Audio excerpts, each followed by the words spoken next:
The St. Augustine Light Station is an active lighthouse in St. Augustine, Florida. The current lighthouse stands at the north end of Anastasia Island and was built in 1874. It is the most recent of a number of towers built in the area. The tower is owned by the St. Augustine Lighthouse and AMP Museum, Inc., a not-for-profit maritime museum and private aid to navigation. Open to the public, admission fees support continued preservation of the lighthouse and fund programs in maritime archaeology and education. History. St. Augustine was the site of the first lighthouse established in Florida by the new territorial American government in 1824. According to some archival records and maps, this official American lighthouse was placed on the site of an earlier watchtower built by the Spanish as early as the late 16th century. A map of St. Augustine made by Baptiste Boazio in 1589, depicting Sir Francis Drake's attack on the city, shows an early wooden watchtower near the Spanish structure, which was described as a beacon in Drake's account. By 1737, Spanish authorities built a more permanent tower from coquina taken from a nearby quarry on the island. Archival records are inconclusive as to whether the Spanish used the coquina tower as a lighthouse, but it seems likely, given the levels of maritime trade by that time. The structure was regularly referred to as a lighthouse in documents dating to the British period beginning in 1763. In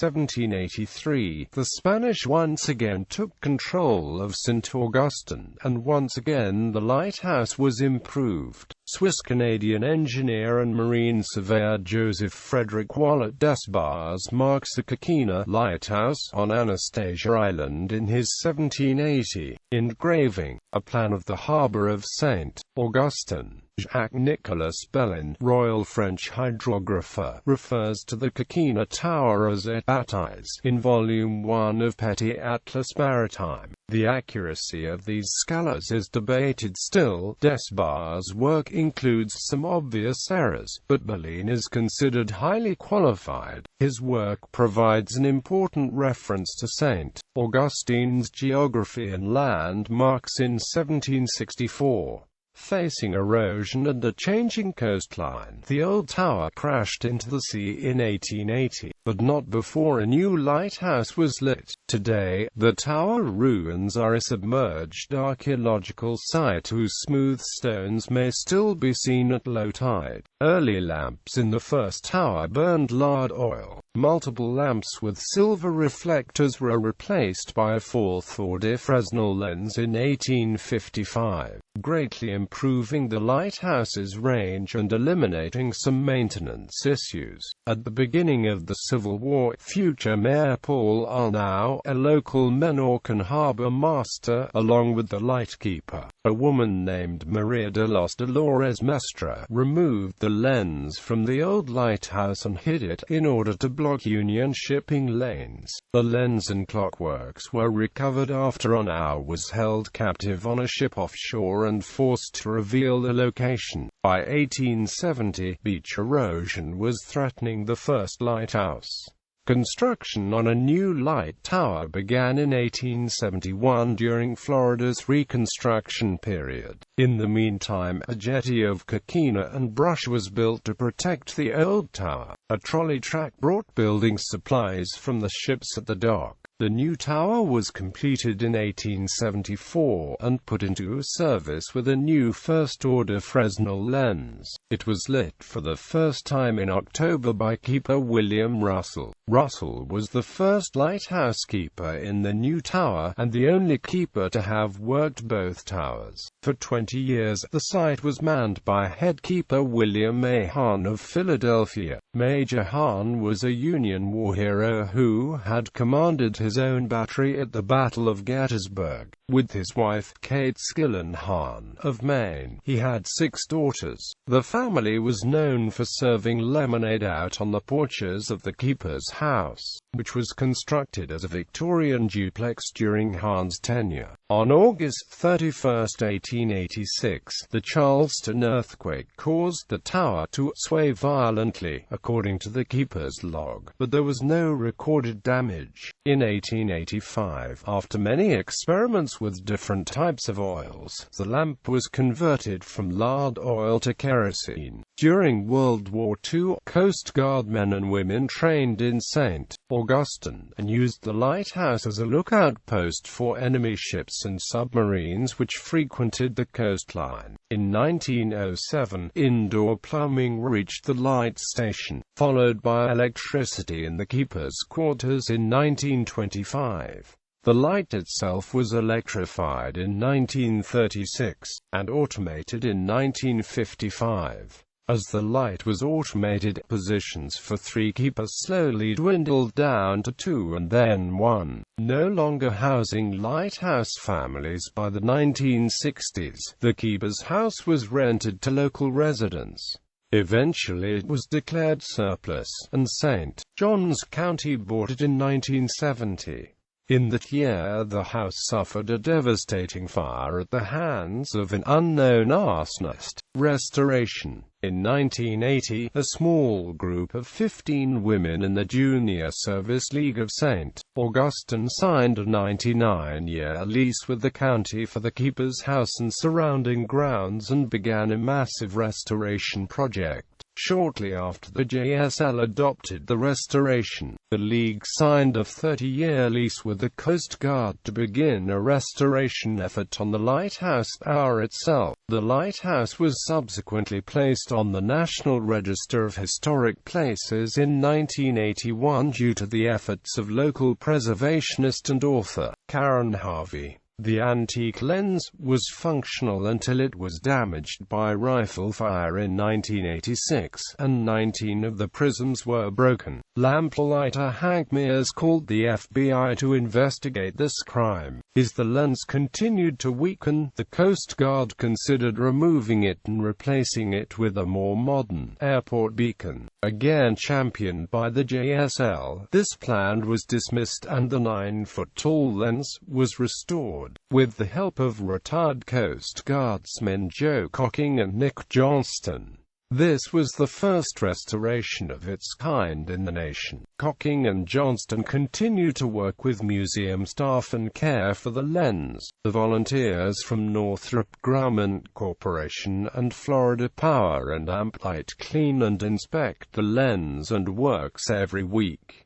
Today, the St. Augustine Light Station consists of the 165-foot 1874 tower, the 1876 keeper's house, 2 summer kitchens added in 1886, a 1941 U.S. Coast Guard barracks and a 1936 garage that was home to a Jeep repair facility during World War II. The site is also a National Oceanic and Atmospheric Administration weather station, St. Augustine Lighthouse and Museum. In 1994, the Lighthouse Museum of St. Augustine opened full-time to the public. A community-based board of trustees was created in 1998.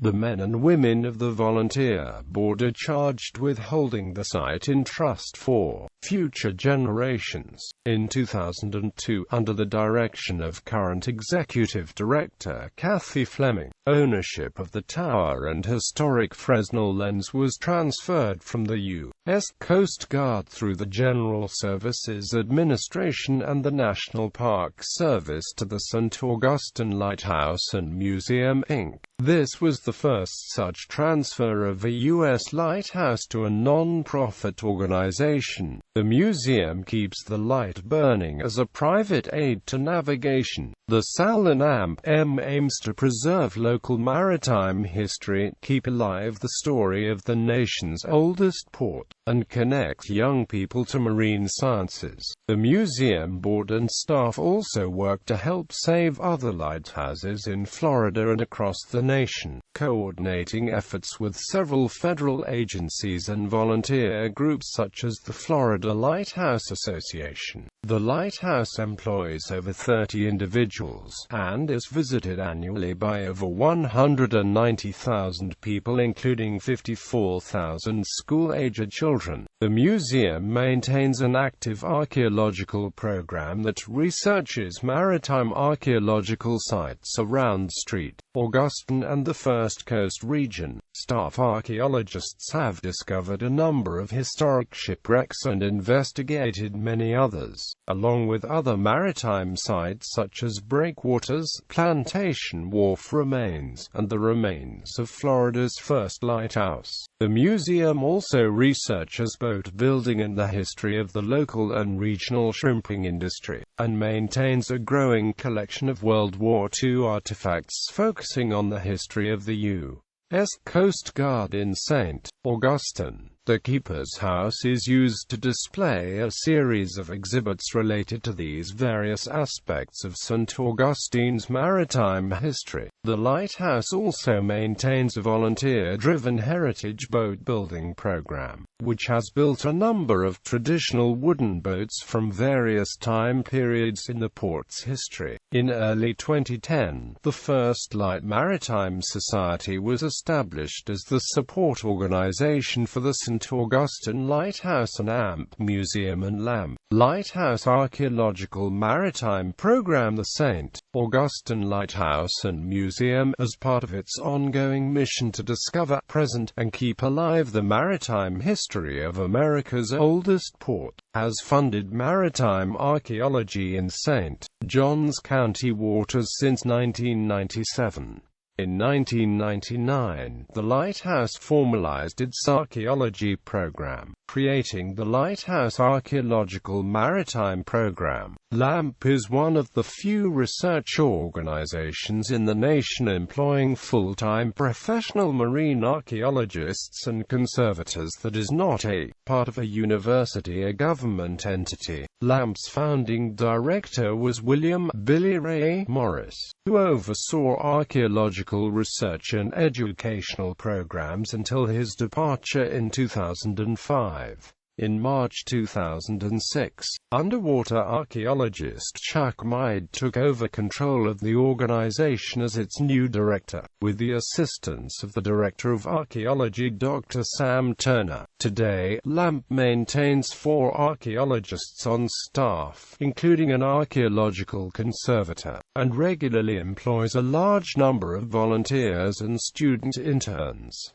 To date, the oldest identified shipwreck discovered in St. Augustine waters is the sloop Industry, a British supply ship lost on May 6, 1764, while attempting to make port with munitions, tools, and other equipment for the garrisons in Britain's recently acquired colony of Florida. Artifacts from the wreck site, including 8 cast-iron cannon, an iron swivel gun, crates of iron shot, iron mooring anchors, millstones, and boxes of tools such as axes, shovel blades, knives, trowels, files, and hand saws, were well preserved, and provided an unprecedented glimpse into the needs of British soldiers and administrators on the Florida frontier. Many of these items were recovered and conserved by LAMP archaeologists, and are now on display in the Maritime Museum in the Lighthouse Keeper's House. In 2009, LAMP archaeologists discovered the second oldest shipwreck in northeast Florida waters, an unidentified colonial sailing vessel known as the Storm Wreck. The wreck site, completely buried when initially discovered, has been subject to excavations each summer from 2010 to 2012, and seems to consist of scattered remnants of cargo, ship's equipment and components, military hardware, and personal possessions. LAMP archaeologists, along with volunteer and student divers, have documented and recovered a wide range of well-preserved artifacts, artifacts, including numerous iron and copper cauldrons, pewter spoons and plates, an iron tea kettle, ceramic and glass fragments, belt and shoe buckles, a brass candlestick, bricks, a flintlock queen and pistol, 3 brown bess muskets, thousands of lead-shot military buttons, a cask of nails, tools and navigational equipment, ship's hardware and rigging elements, the ship's lead deck pump, a bronze ship's bell, a 4-pounder cannon, and a 9-pounder carronade, believed to be the second oldest in the world. After 3 seasons of excavation and laboratory analysis of artifacts, it is believed that this vessel was a ship involved in the December 18, 1782, evacuation of Charleston at the end of the American Revolution, carrying Loyalist refugees and troops to St. Augustine, which was a loyal British colony at the time. This was the final British fleet to leave Charleston, and when it arrived on December 31, 1782, as many as 16 vessels were lost on the sandbar in front of the St. Augustine Inlet. Lamp has also excavated 2 historically significant 19th-century wrecks, a wooden-hulled steamship, and a centerboard schooner. The identities of both wrecks remained unknown, but the study of the remains has led to a greater understanding of the economic and technological evolution of St. Augustine at the dawn of modernity. The latter shipwreck carried a cargo of cement in barrels which was probably intended for the city's late 19th century building boom, associated with industrialist entrepreneur Henry Flagler. In addition to these and other shipwrecks, Lamp has investigated a wide variety of archaeological sites in St. Augustine and the greater Florida First Coast region, representing Florida's Spanish, British, and early American periods. These include British plantation landings, community boatyard foundations, ferry and steamboat landings, ballast dump sites, colonial wharves, and inundated terrestrial sites. Current work includes the implementation of the First Coast Maritime Archaeology Project, a comprehensive program of research and outreach focusing on the waters around St. Augustine and elsewhere in Northeast Florida. This project was funded from 2007 to 2009 by a historic preservation grant awarded by the state of Florida, and is currently an ongoing project funded by the First Light Maritime Society and philanthropic donors. Ghost stories. The location is the subject of numerous ghost stories and supernatural legends, and the St. Augustine Lighthouse and Amp Museum offers tickets for a number of Dark of the Moon ghost tours and ghost-themed private events to the public. According to ghost hunters, the lighthouse and surrounding buildings have a history of paranormal activity. The lighthouse has been featured in episodes of the sci-fi television series Ghost Hunters, and the program My Ghost Story. Researcher Joe Nickell, who investigated, has written that there is no credible evidence the lighthouse is haunted. He noted that supposed spooky noises or sounds from the tower have mundane explanations such as seagulls of the wind.